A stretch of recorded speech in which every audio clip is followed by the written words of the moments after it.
China Tawang पर इतना आतुर क्यों रहता है? तो चाइना का तवांग पर इसलिए ध्यान रहता है क्योंकि रणनीतिक लिहाज से यह बहुत ही इंपॉर्टेंट है, संवेदनशील भी है।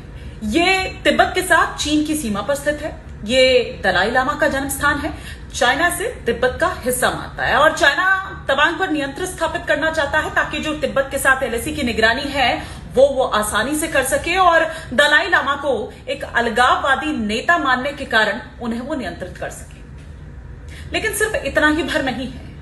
आपको अगर तवांग पर उसकी आतुरता देखनी है, समझनी है, तो आपको थोड़ा पीछे जाना होगा।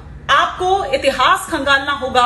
आपको लौटना होगा उस वक्त में जब भारत पर अंग्रेज शासन कर रहे थे। जब तक भारत पर अंग्रेजों का राज था तब तक चाइना जो मैकमोहन रेखा है उस पर बिल्कुल खामोश था, वो उस पर बिल्कुल शांत था। लेकिन जैसे ही 1947 में अंग्रेज यहां से जाते हैं तो वो बेचैन हो उठता है। तभी से उसकी अरुणाचल प्रदेश पर निगाह जो है वो टिकी हुई है, जिसे वो दक्षिण तिब्बत का हिस्सा बताता है। लेकिन इतिहास में ऐसी कोई किस्सा नहीं है, ऐसी कोई घटना नहीं है जो ये साबित कर सके कि भैया ये चीन का हिस्सा है। लेकिन फिर भी चीन बार बार और बहुत ही बेशर्मी से इसे तनाव का मुद्दा बनाता रहा है। 1952 में बांडुंग सम्मेलन में चीन पंचशील सिद्धांतों पर सहमत हुआ था, लेकिन 1961 से ये इस पर आक्रामक नजर आया।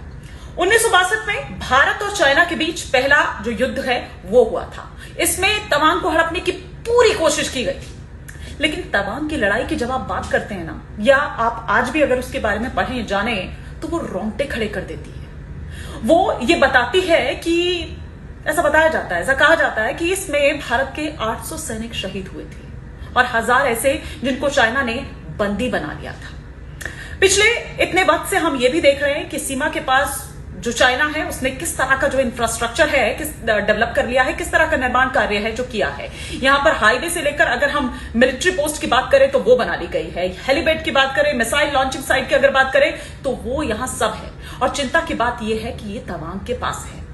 और गलवान से तो हम देख ही रहे हैं कि किस तरह से वो बार बार लगातार अपील इस तरह की, जंग की अपील इस तरह की करता नजर आ रहा है।